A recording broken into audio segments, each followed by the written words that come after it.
यह जग कोठी काठ की, चहूं दिशा लगी आग। भीतर रहे सो जल मुए, साधु उबरे भाग। अर्थात ये जो शरीर है ये काठ का शरीर है और इसके अंदर काम और क्रोध की ज्वाला भड़क रही है, अग्नि भड़क रही है। आम इंसान इस काम और क्रोध की ज्वाला में जल के भस्म हो जाता है, लेकिन साधु यानी कि जो व्यक्ति अपनी इंद्रियों को साध लेता है वही इस ज्वाला से बच पाता है। जी हां दोस्तों, मैं बात कर रहा हूं वृश्चिक राशि वालों की। वृश्चिक राशि वालों के लिए इस महीने यही उपाय काम में आने वाला है और कैसे, इसके बारे में हम विस्तार से चर्चा करने वाले हैं। आज हम बात करेंगे वृश्चिक राशि के लिए दिसंबर 2022 कैसा रहेगा। तो कहीं भी जाइएगा मत दोस्तों, वीडियो बहुत ही खास, बहुत ही दिलचस्प होने वाला है। और आपने यदि अब तक हमारे चैनल को सब्सक्राइब नहीं किया है दोस्तों, तो कृपया हमारे चैनल को सब्सक्राइब कर लीजिए ताकि जब भी हम कोई नया वीडियो अपलोड करें तो आप तक पहुंचे सबसे पहले। और इसके अलावा यदि आप मुझसे किसी भी प्रकार का निजी ज्योतिषीय परामर्श लेना चाहते हैं तो स्क्रीन पर या वीडियो के डिस्क्रिप्शन बॉक्स में आपको मेरी कॉन्टैक्ट डिटेल्स मिल जाएंगी। आप मुझसे ऑफिस टाइमिंग्स में संपर्क कर सकते हैं, मगर शुल्क लागू रहेंगे। तो चलिए दोस्तों शुरुआत करते हैं। और मैं आपकी जानकारी के लिए बता दूं कि ये जो आज का गोचर फल है ये केवल और केवल वृश्चिक राशि वालों के लिए, अर्थात जन्म समय जिनका चंद्रमा वृश्चिक राशि में था उनके लिए। ये मून साइन पर आधारित है। भारतीय वैदिक ज्योतिष मून साइन यानी चंद्र राशि पर चलती है, तो इसे अपना सन साइन या ज़ोडिएक साइन मानने की गलती मत कीजिएगा। और बहुत से लोग ये गलती करते भी हैं। तो चलिए सबसे पहले जानते हैं ग्रहों की चाल। सूर्य आपकी चंद्र राशि पर से गोचर कर रहे हैं, यानी सूर्य 16 दिसंबर तक रहेंगे वृश्चिक राशि में। हालांकि इस महीने के शुरुआत में बुध और शुक्र भी रहेंगे वृश्चिक राशि में, लेकिन बुध 3 दिसंबर को और शुक्र 5 दिसंबर को ही आपके धन भाव, द्वितीय भाव धनु राशि में चले जाएंगे। शनि आपके तृतीय भाव में है, पराक्रम भाव में स्वराशिगत है। बृहस्पति पंचम भाव में है, बृहस्पति भी अपनी स्वराशि मीन में है। राहु छठे भाव में है, मेष राशि में। मंगल आपके सप्तम भाव वृषभ राशि में है और केतु आपके 12वें स्थान में है, तुला राशि में। तो सबसे पहले हम शुरुआत करेंगे सूर्य से और सेहत और स्वास्थ्य पर इसका क्या प्रभाव रहेगा।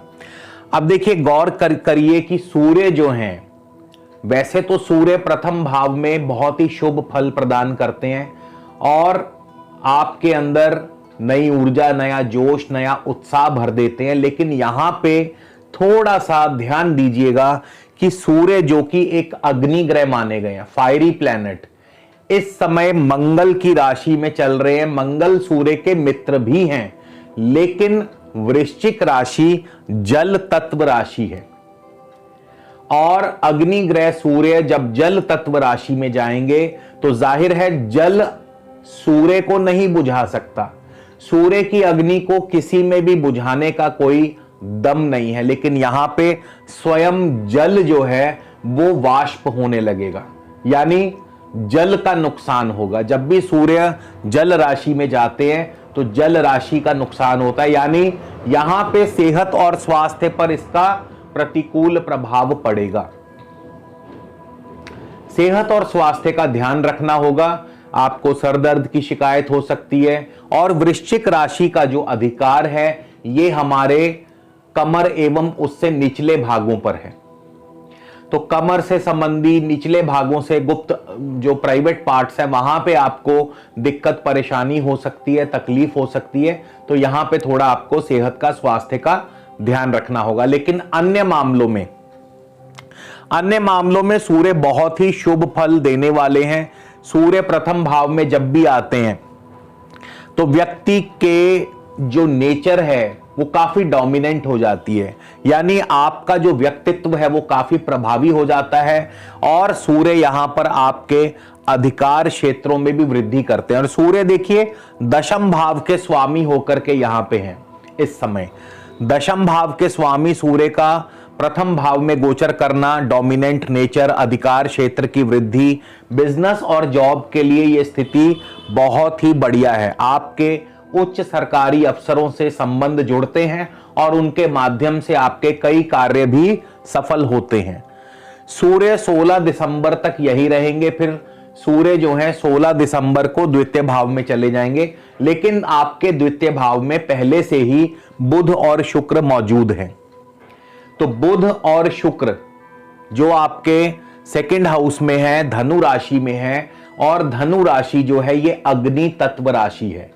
अब बुध जो है हमारी बुद्धि के कारक माने गए हैं, बुध को बुद्धि का कारक ग्रह माना गया है। और बुध धनु राशि यानी ऐसी राशि जो बहुत उन्नत विचारों की है, और धनु राशि अग्नि तत्व है। तो आपके जो विचार हैं बहुत ही क्रांतिकारी, आपकी स्पीच, आपके विचार बहुत क्रांतिकारी, अपने नए इनोवेटिव थॉट्स, इनोवेटिव स्पीच के माध्यम से आपको बहुत ही ज्यादा सफलता मिलने वाली है। यानी आपके स्पीच, आपके थॉट्स, आपकी वाक पटुता, इसमें जो आपके क्रांतिकारी विचार हैं आपको बहुत सफलता देने वाले हैं। खासकर यदि आप राइटर हैं, पब्लिशर हैं, सोशल मीडिया है, स्पोक्स पर्सन है, स्पीकर हैं, टीचर हैं, तो इन क्षेत्रों से जो लोग जुड़े हैं उनके लिए बहुत ही बढ़िया फल रहने वाले हैं।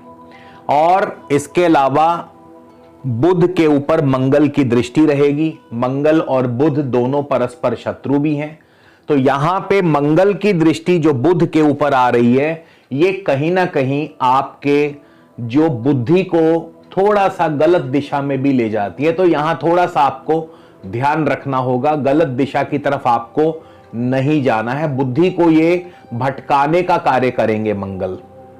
हालांकि मंगल वृश्चिक राशि लगन के ही स्वामी है, राशि के स्वामी है, लेकिन वृश्चिक राशि का एक जो डार्क फेज है वो ये कि वृश्चिक राशि में एक डार्क साइड, ग्रे साइड भी है। वृश्चिक राशि यानी बिच्छू, और बिच्छू में जहर भी होता है। तो ये जो मंगल की जो वृश्चिक राशि है और मंगल जो स्वामी है, मंगल की दृष्टि जो बुध के ऊपर जा रही है, ये आपकी बुद्धि को गलत कार्यों की तरफ भी प्रेरित कर सकती है। और यहां पे अकेले बुध नहीं, शुक्र भी बैठे हुए हैं।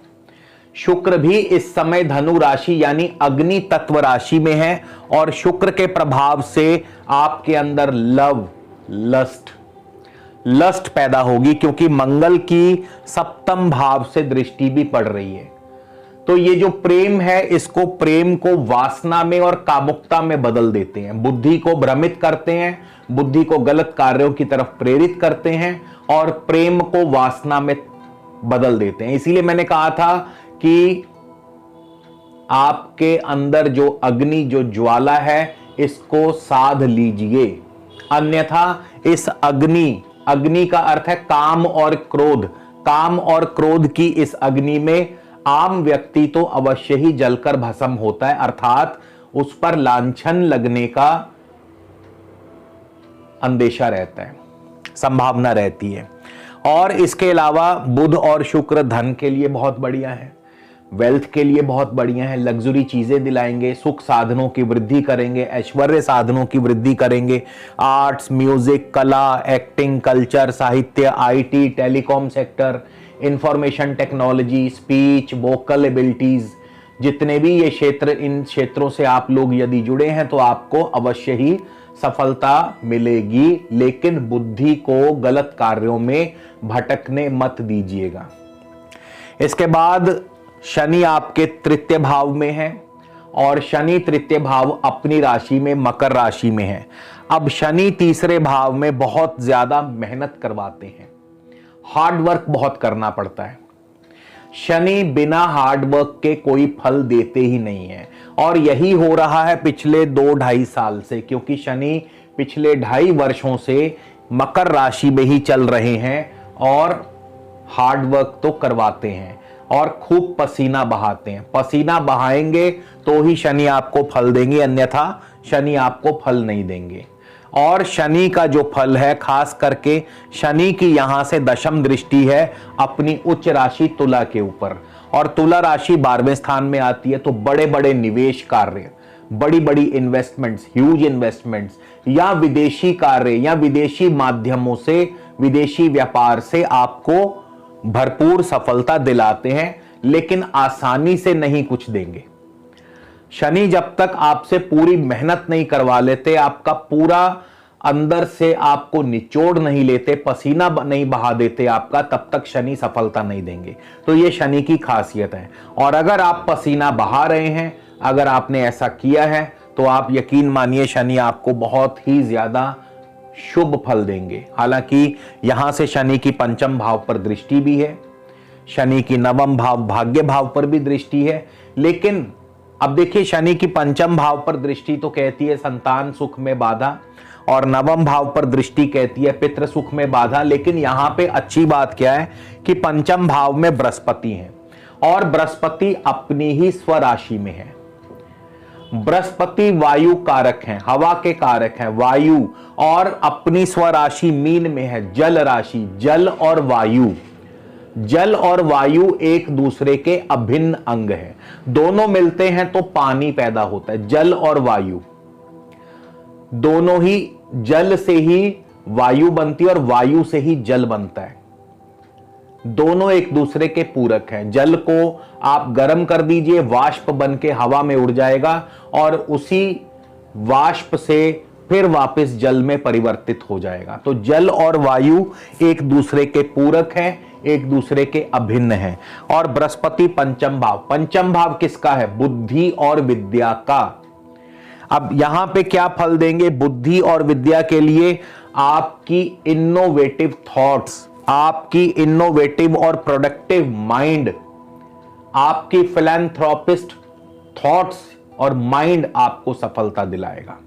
यानी बहुत ज्यादा उर्वरक विचार, प्रोडक्टिव विचार, दूरंदेशी, फ्यूचर विजन, ये आपको बहुत ज्यादा सफलता देने वाले हैं। पंचम भाव में बृहस्पति इस प्रकार से अपना शुभ फल प्रदान करते हैं।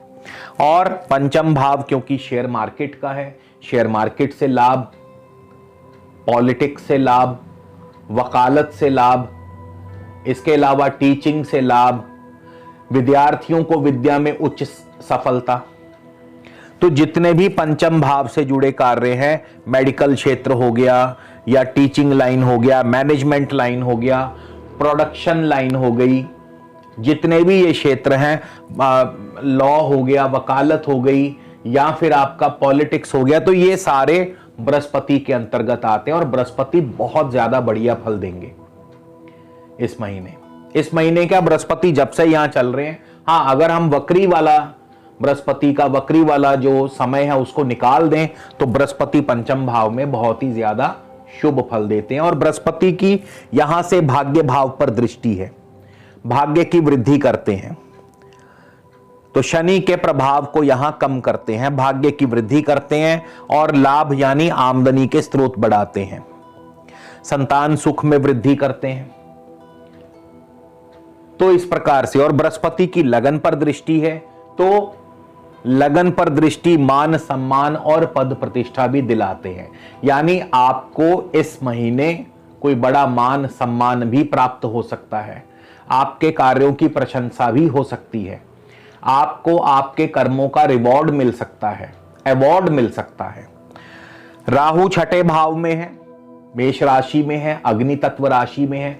अब देखिए राहु क्या है? छाया ग्रह, धुआं, शैडो, धुआं काला। अग्नि के ऊपर धुआं छा जाए तो आपको पता ही नहीं चलता कि अग्नि ने कितना नुकसान कर दिया।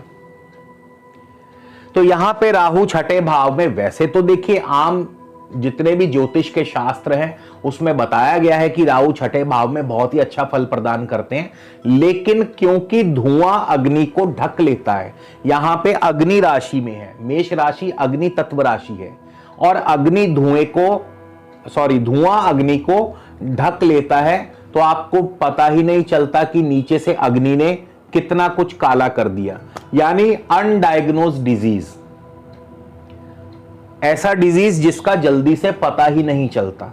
इस प्रकार का डिजीज राहु दे जाते हैं, ऋण चढ़ा देते हैं, ऋण आदि की सुविधा। अब इसको आप कर्ज कह लीजिए या आप सुविधा कह लीजिए, डिपेंड करता है कि आपने ऋण किस पर्पस के लिए लिया है। और राहु यहां पिछले लगभग 1.5 साल से हैं, अभी भी रहेंगे राहु, अगले साल परिवर्तित होंगे। फिर शत्रु, शत्रुओं का नाश करते हैं। वो जो अग्नि है जो धुएं से ढकी गई है वो अंदर ही अंदर शत्रुओं का नाश भी करती है। इसके बाद मंगल आपके सप्तम भाव में है। सप्तम भाव दांपत्य सुख का है। मंगल यहां वक्र होकर के पड़े हैं, हालांकि राशि के स्वामी है मंगल, वक्री होकर के पड़े हैं सप्तम भाव में। सूर्य की भी दृष्टि है, तो दांपत्य के लिए तो बिल्कुल बढ़िया नहीं है। दांपत्य जीवन में कड़वाहट पैदा करते हैं, कटुता पैदा करते हैं, और ज्वाइंट वेंचर्स यानी साझेदारी के व्यापार में भी आपको दिक्कतें पैदा कर सकते हैं। शत्रु वर्ग आपको परेशानी दे सकता है, आपकी ऑपोजिशन पार्टी आपको परेशान कर सकती है, और आपको एक्स्ट्रा मैरिटल अफेयर से बचना होगा। काम और क्रोध, इन 2 चीजों से आपको बचना होगा, जिसके बारे में इस वीडियो के आरंभ में मैंने आपको बताया। ये 2 चीजें आपको नुकसान दे सकती हैं। बोल्ड डिसीजंस आप ले सकते हैं, मंगल की दृष्टि है दशम भाव पर, आपको बहुत सारे बोल्ड डिसीजंस दिलवाती है। इसके अलावा भाग्य भाव पर गुरु और शनि की दृष्टि है, गुरु के प्रभाव से भाग्य की वृद्धि होगी। मंगल की दृष्टि है दशम भाव पर, तो मंगल जाहिर सी बात है पद प्रतिष्ठा मान सम्मान की भी वृद्धि करते हैं। बोल्ड डिसीजंस, गुरु की लाभ स्थान पर दृष्टि आमदनी को बढ़ाती है। केतु आपके 12वें स्थान में है। केतु 12वें स्थान में बड़ा ही मिश्रित सा फल प्रदान करते हैं। एक तो यहां पे केतु बैठे हैं तुला राशि, वायु तत्व राशि में। अब अग्निकारी केतु फायरी प्लेनेट माने गए हैं और वायु तत्व राशि में है। अब अग्नि को वायु का साथ मिले तो अग्नि और भड़कती है, तो केतु यहां पे आपके और ज्यादा जो केतु की पावर है बढ़ जाती है। तो क्या होगा, आपके फॉरेन रिलेशंस, विदेशी संबंध, विदेशी व्यापार मजबूत करते हैं, आपके अंदर क्रोध पैदा करते हैं, लस्ट पैदा करते हैं, क्योंकि इस समय केतु पर शनि की दृष्टि है, अन्य किसी शुभ ग्रह की दृष्टि नहीं है। शुभ ग्रह की दृष्टि हो तो हम कह सकते हैं कि केतु सीधे रास्ते पर जाएंगे, लेकिन शनि की दृष्टि है तो केतु सीधे रास्ते पर नहीं जाएंगे, इनस्टेबिलिटी पैदा करते हैं। ओवर एक्सपेंसेस, लग्जरी चीजों पर खर्चे और लस्ट, ये सारी चीजें केतु के माध्यम से आती हैं। तो यहां पे क्रोध पर, काम पर काबू रखना, और यही आपका मूल मंत्र भी है। इस महीने काम और क्रोध इन दोनों पर काबू रखना है। इसके अलावा उपाय के लिए क्या किया जा सकता है, मंगल का उपाय जरूरी है। सप्तम भाव में मंगल है, दांपत्य सुख के लिए बढ़िया नहीं है। मंगल के लिए सबसे उत्तम उपाय है, आप कोई भी हनुमान मंदिर हो, किसी भी हनुमान मंदिर में आप हनुमान जी को मीठे का भोग अर्पित करें, मीठा चढ़ाएं हनुमान जी को। या इसके अलावा आप मछलियों को भी आटा आदि डाल सकते हैं, यानी आटे की गोलियां डाल सकते हैं, क्योंकि मंगल की वृश्चिक राशि जो है वो जल तत्व राशि है। तो जल में रहने वाले जो जीव हैं, मछलियां हैं, उनको आप आटे की गोलियां, यानी आटा यानी सूर्य, तो वो आप डाल सकते हैं। तो इस प्रकार से, और मीठा भी डाल सकते हैं, इवन जल में भी मीठा डाल सकते हैं। तो ये जो उपाय करने से आपके जो अंदर जो काम और क्रोध है वो काफी हद तक शांत होगा। तो इसी के साथ दोस्तों आपसे विदा लेता हूं। खुश रहो, आबाद दुनिया, मालो जा बढ़ते रहो, मदद मालिक स्वयं ही देगा, नेकी तुम करते रहो। नमस्कार, जय हिंद, जय भारत।